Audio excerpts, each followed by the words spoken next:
Breaking news. প্রিয় সাকিবিয়ান, প্রিয় অপুবিয়ান যারাই আছেন, হঠাৎ করে অপু বিশ্বাস কই গেলেন জানেন? ব্যাংকক নতুন সিনেমার শুটিংয়ে অংশগ্রহণ করার জন্য ব্যাংককে, থাইল্যান্ড যাকে বলে, সেখানে নতুন সিনেমার কাজ করার জন্য তিনি কিন্তু উপস্থিত।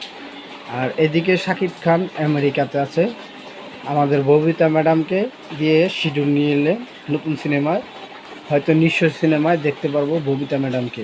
ববিতা ম্যাডাম কি বলেছে জানেন? যে শাকিব, তোমাকে সবাই চিনি, তোমার সবাই ফ্যান, আমিও তোমার ফ্যান। সাকিবরে এতটা ভালোবাসে শাকিব খান।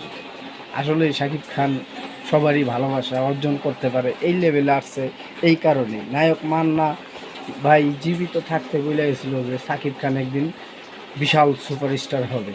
এটা শিবা শানু ভাই নিজেই বলে, প্রতিটা ভিডিওতে বলে। শিবা শানু সম্মান করে শাকিব খানকে, কি সিনিয়র শিল্পীদের শাকিব খান জুনিয়র সিনিয়র সব শিল্পীদের সম্মান করে চলে, এই কারণে শাকিব খানের নাম। যাই হোক, এখন অপু বিশ্বাস থাইল্যান্ডে আছে, বুঝতে পারছেন? নতুন সিনেমার শুটিংয়ের জন্য অপু বিশ্বাসও সবাই আদর করে, ইন্ডাস্ট্রির সবাই আদর করে অপু বিশ্বাস, বুঝতে পারছেন? অপু বিশ্বাস খুবই একটা ভদ্র মেয়ে, যেটুক শুনেছি, খুব ঠান্ডা মাথায় চলে শাকিব খানের কোয়ালিটিতেই। এই কারণেই তাদের সাথে একসাথে 72টা সিনেমা জুটি বেঁধে করেছে অপু আর শাকিব। কোনো নায়কের সাথে বাংলা ইন্ডাস্ট্রি না, ভারতবর্ষ হয় নাই এত, কোনো দেশের ইন্ডাস্ট্রিতে এত ফিল্ম একসাথে কোনো নায়িকার সাথে হয়নি, বুঝছেন? যা শাকিব খান আর অপু বিশ্বাস রেকর্ড করছে, রেকর্ডের উপরে রেকর্ড, ভাই বেড়াদাম। তো ভিডিওটা সম্পূর্ণ দেখবেন। আমার একটু ওয়াচ টাইম দরকার, আপনাদের অবশ্যই ওয়াচ টাইম দরকার, আর শেয়ার করবেন। অপু বিশ্বাসের ভক্ত যারা আছেন আপনারা ধামায় শেয়ার করবেন, বুঝতে পারছেন? সবাই ভালো থাকেন, সুস্থ থাকেন। অবশ্যই আমি দোয়া করি সবাইকে ভালো রাখুক, যেন অপু বিশ্বাস শাকিব খানের সিনেমার টিকিট না পাওয়া যায়, এই লেভেলের সিনেমা হলে যেন হয়।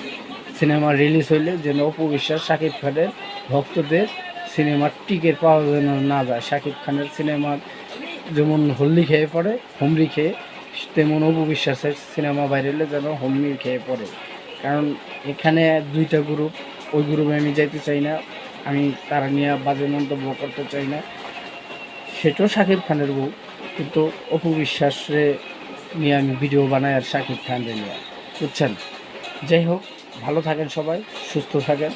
অবশ্যই সবার সুস্থতা কামনা করি। দেশের পরিস্থিতি যদি ভালো থাকে অবশ্যই সিনেমা রিলিজ দিবে, দেখতে পারবেন আপনারা।